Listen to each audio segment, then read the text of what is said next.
disons du nord-ouest et du sud-ouest éprouvent, et de voir dans quelle mesure des propositions concrètes peuvent être présentées au président du dialogue national et bien sûr par la suite au chef de l'État. Donc les discussions ont été très ouvertes. Elles ont permis de déterminer une palette de causes qui partent de la sous-utilisation de la langue anglaise dans les administrations, le fait que de manière aussi simple, un compatriote de langue anglaise qui se présente dans un ministère, quelquefois a du mal à ne serait-ce qu'à s'orienter. Le service d'accueil, généralement, c'est les francophones. De même, quand il réussit à accéder au bureau du responsable qu'il recherche, là également, il y a une nouvelle barrière. Donc la question de la barrière linguistique est une réalité. Par exemple également, tout ce qui concerne, ce sont des choses élémentaires et symboliques, mais qui ont une forte dose émotionnelle. Celles et ceux qui viennent du nord-ouest et du sud-ouest, qui ne connaissent pas le français, l'anglais, qui arrivent par exemple à Yaoundé ou à Douala, constatent que tous les panneaux de signalisation, par exemple, sont en français. Donc il y a là un problème d'orientation élémentaire au sein d'une ville qui est quand même la capitale d'un pays bilingue. Et là également, le constat a été relevé et des propositions ont été faites qui peuvent être apporter des correctifs à très court terme. Il s'agit simplement, par exemple, de changer, de s'assurer que tous les panneaux de signalisation dans une ville, comme Yaoundé ou Douala, soient en français et en anglais. Autre chose, quand on regarde les ministères, nous devons constater, nous-mêmes francophones, que les ministères sont, dans leur totalité, c'est d'abord l'inscription en français. Et cette inscription en français a des caractères un peu plus gras que la petite inscription en anglais. Là également, des propositions concrètes ont été faites. Ce sont des choses qui sont simples, qui peuvent paraître anodines, mais qui portent vraiment, qui créent des frustrations qui sont totalement inutiles. Et en un mot, qu'est-ce que vous proposez concrètement pour résoudre ce problème de la pratique du bilinguisme au Cameroun? Bon, d'abord au niveau des actes administratifs, nous avons regardé ce qui se fait dans un pays, dans l'autre seul pays bilingue français-anglais du monde, le Canada, où les actes législatifs, des lois, les actes réglementaires, les décrets et règlements, sont publiés simultanément en français et en anglais dans le même document. Bon, notre pratique, c'est de les publier en français et en anglais dans des documents séparés, mais quelquefois aussi, peut-être pas de manière simultanée. Ce qui amène effectivement, nous impose la nécessité peut-être de former davantage de traducteurs, d'étoffer davantage les services de traduction de nos différentes administrations publiques, et que cela ne se passe pas uniquement au sein des administrations publiques, que cela se passe également dans les entreprises privées, pas simplement les entreprises publiques, mais également les entreprises privées, pour que véritablement il y ait une appropriation par tous les segments de la vie nationale du bilinguisme, qui est une richesse, parce que ça c'est vraiment le grand paradoxe. Le grand paradoxe, c'est que le bilinguisme est une richesse, un plus pour les Camerounais. Les Camerounais vivant à l'étranger s'en réclament et s'en vantent. Et cela nous ouvre beaucoup de portes. Mais au niveau du pays, et notamment en zone francophone, entre guillemets, on ne semble pas toujours prendre la mesure de la frustration que certains de nos compatriotes peuvent éprouver. Merci, Monsieur le ministre Pierre Mokoko-Mbodjo, pour ces explications concernant la commission du bilinguisme, de la diversité culturelle et la cohésion sociale. Vous allez pouvoir poursuivre les travaux en commission puisqu'il y a un rapport général qui doit être produit d'ici ce soir. Nous allons également suivre sur ce plateau spécial notre réaction, notamment celui du président de la commission du bilinguisme, qui est par ailleurs premier vice-président national du SDF, qui va nous poser un regard large sur ces travaux en commission depuis déjà 3 jours. Monsieur l'honorable Joshua aussi, bonsoir. Bonsoir. Vous êtes là depuis 3 jours, au-delà de la commission que vous présidez. Quel est votre regard sur les discussions qui ont cours dans le cadre de ce grand dialogue national? Écoutez, contrairement à ce que beaucoup auraient cru, et moi-même, moi le premier, Les gens essayent d'être francs, la discussion vont jusqu'au bout. Les sujets sont attaqués vraiment là il le faut. Et il n'y a pas beaucoup de langue de bois, il n'y a surtout pas des craintes ou de la discipline de parti. Donc ce qu'on a souvent eu l'habitude de voir, je pense que ce qui aide à tout cela, c'est le fait que les travaux en commission sont une caméra, donc ne sont pas diffusés en direct, donc les gens ont un peu plus de courage de dire ce qu'ils pensent vraiment. En ce qui concerne ma commission, on a eu des échanges riches. J'ai personnellement beaucoup appris et j'espère maintenant qu'on puisse mettre tout ça dans notre rapport final qui sera transmis demain au Premier ministre pour qu'il aille enrichir le rapport du Grand Dialogue National qui sera transmis au Président de la République. Donc les points qu'on a abordés, c'était vraiment des points profonds, des points très très importants et on espère qu'ils vont aller jusqu'au bout. Dans votre commission, on parle du bilinguisme, la diversité culturelle et la cohésion sociale. Comment trouver une adéquation entre ces trois thématiques très importantes, à la fois pour les régions anglophones et pour le reste du Cameroun? Écoutez, c'était tout le challenge, donc on a trouvé des points de convergence, on a trouvé des points où on n'arrivait pas à converger, mais on va mettre les deux dans le rapport. Donc on était dans un dialogue, on n'était pas dans un débat où on essayait de convaincre qui que ce soit. Chacun donnait son impression, chacun donnait son point de vue. Il y avait beaucoup de passion, beaucoup d'émotion aussi.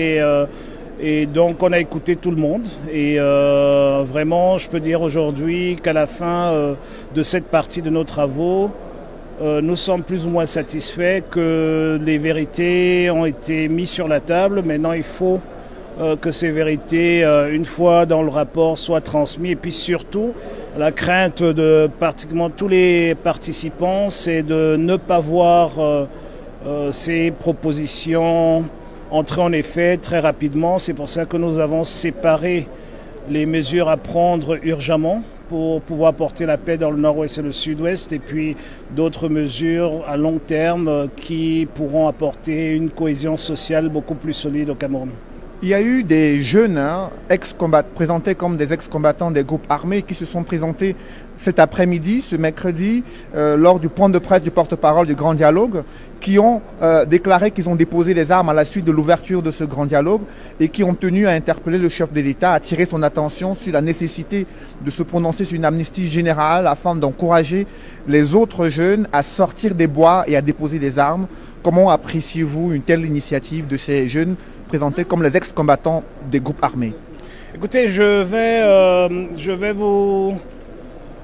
vous surprendre qu'en plein travaux, j'ai personnellement eu un appel de combattants qui me disaient que parce que nous sommes ici, ils ont confiance que quelque chose sortira de ces travaux et ils veulent sortir de la forêt, soit ce soir, soit demain. J'ai transmis l'information à qui de droit.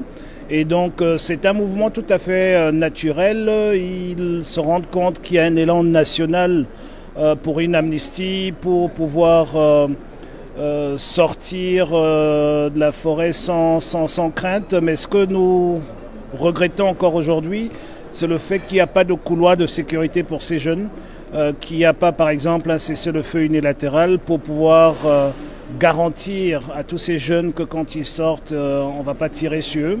Et surtout, il faut qu'il y ait une meilleure visibilité sur ce qui arrive à tous ceux qui déposent les armes. Donc l'amnistie généralisée, c'est un des points. Je pense que si je me rappelle bien, on en a parlé dans nos travaux aussi et on en parlera dans notre rapport. Mais il faut donner des garanties vraiment solides et compréhensibles à ces jeunes. Parce que ce qui est important, c'est de ne pas parler comme si on parlait à des universitaires. Ces jeunes sans forêt aujourd'hui, ils ont besoin d'un message compréhensible, si possible en pidgin, pour comprendre que nos bras sont grands ouverts, on veut la paix, ils peuvent sortir, ils ne doivent pas craindre pour leur sécurité. Mais aussi pour que tout cela arrive, il faut peut-être un peu plus de mesures que celles qui ont été prises jusqu'à présent pour garantir leur sécurité quand ils sortent. Merci honorable Joshua aussi pour ces précisions. Je vous en prie et très bonne soirée à vous.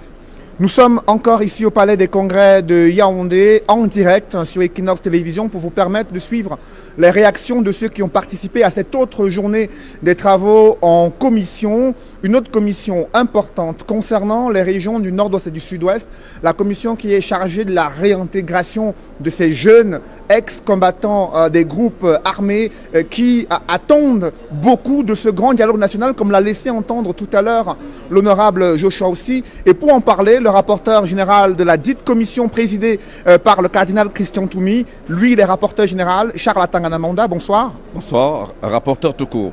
Rapporteur. Alors, vous êtes rapporteur de cette commission. Aujourd'hui, nous en sommes à la deuxième journée des travaux en commission. Est-ce qu'on peut faire le point? Écoutez, je pense que le premier message qu'il faut apporter à nos compatriotes, c'est que rendu au troisième jour du grand dialogue national, les compatriotes délégués de la nation, convoqués par le président de la République, pour venir plancher ici au Palais des Congrès en Kolniada sur le retour à la vie normale, le retour à la paix sociale, à la cohésion sociétale dans les régions du nord-ouest et du sud-ouest, eh bien, nos compatriotes doivent être rassurés de ce que jusqu'à date, à l'heure qu'il est, tout se passe dans un cadre constitutionnel, dans une famille communautaire, entre des Camerounais qui se sont donné la main, qui ont pris langue pour échanger en se regardant dans les yeux. C'est des échanges francs, des échanges incisifs, d'une tonalité tout à fait ouverte. On s'attendait à cela. Parfois le ton monte et tout de suite on retrouve les voies du vrai dialogue, du dialogue en famille.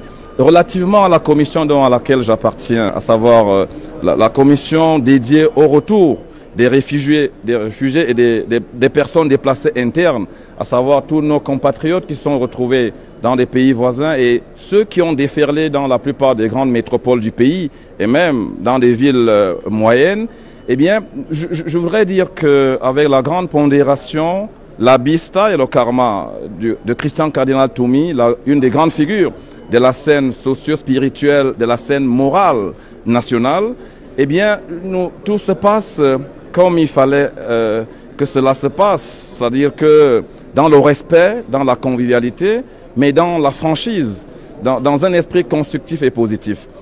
J'aime autant vous dire qu'à l'heure qu'il est, comme rapporteur, vous m'avez fait sortir du pool de reporting où je suis avec mes collègues rapporteurs, en train de mettre déjà la dernière main sur l'avant-projet de rapport définitif. Définitivement, cela sera validé demain dans le cadre d'une grande plénière, n'est-ce pas, de commission. Et globalement, je puis apporter quelque chose d'anecdotique.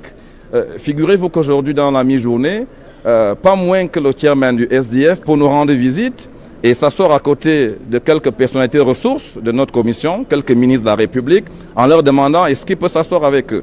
Je crois que les Camerounais doivent le savoir et évoluer aussi dans les mentalités. Le président de la République l'indiquait dans son adresse historique à la nation le 10 septembre 2019.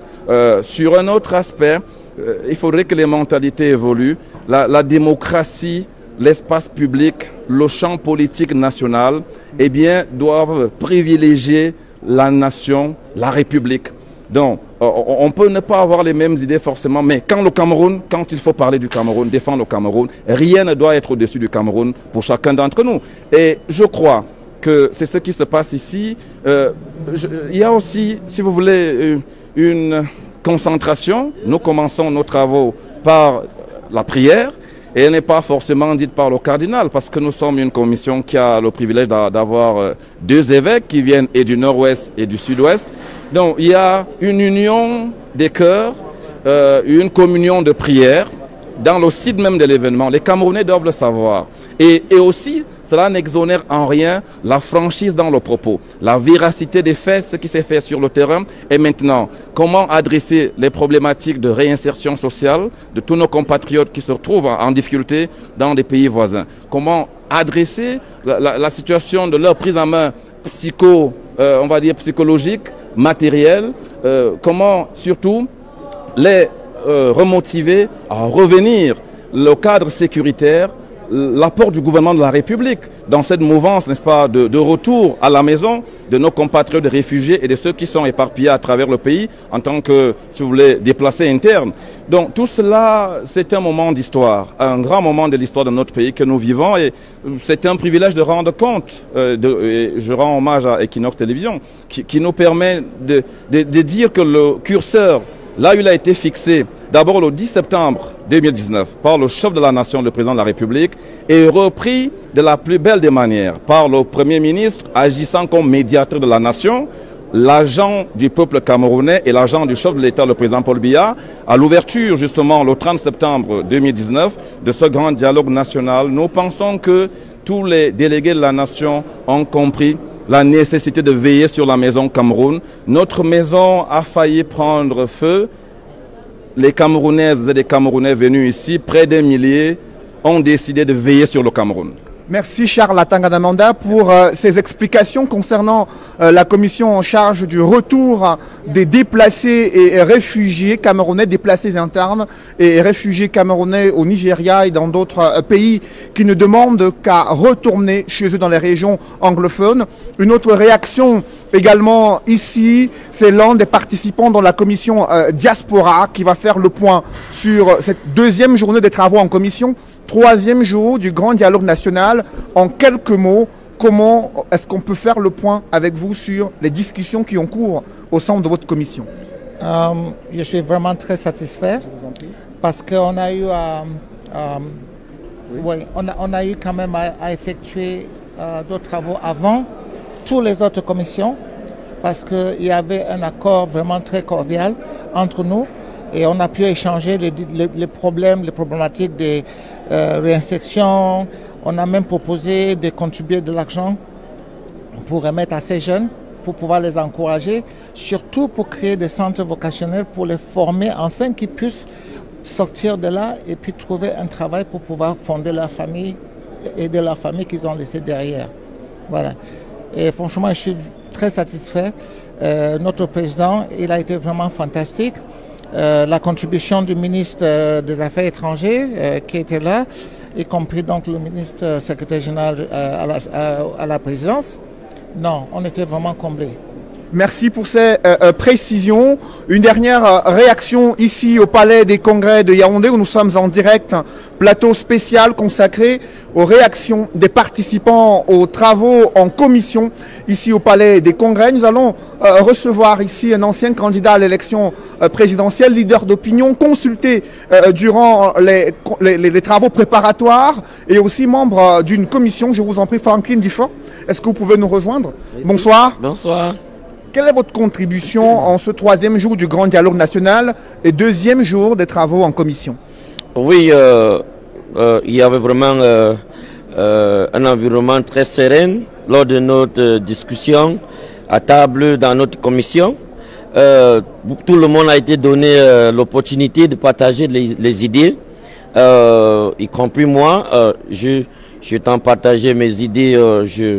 Je demandais au gouvernement d'essayer de voir si on peut, parce que je faisais partie de la commission de désarmement, si un peu le gouvernement peut essayer de voir dans quel sens on peut réduire la présence militaire dans les zones anglophones, nord-ouest et sud-ouest, pour enfin permettre à nos frères qui ont porté les armes de voir raison pour laquelle ils peuvent vraiment se retirer de la brousse et venir en ville, et puis pour qu'on essaie de voir comment, dans quelle mesure la paix peut retourner dans le nord-ouest et le sud-ouest.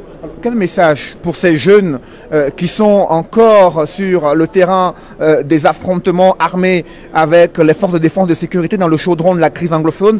Quel message en anglais pouvez-vous leur adresser en ce jour du grand dialogue national? Well, actually, everybody commits error, and people are free to exercise every opinion that is in their mind or coming to them, and people are free to behave the way they want. But we need to be more cautious that our behavior not go a long way to destroy other people. Because somebody like me, I'm somebody of peace, which I communicate peace. There are grievances, people have been fighting, gunshots, death, you know, a lot of high rate of death recorded.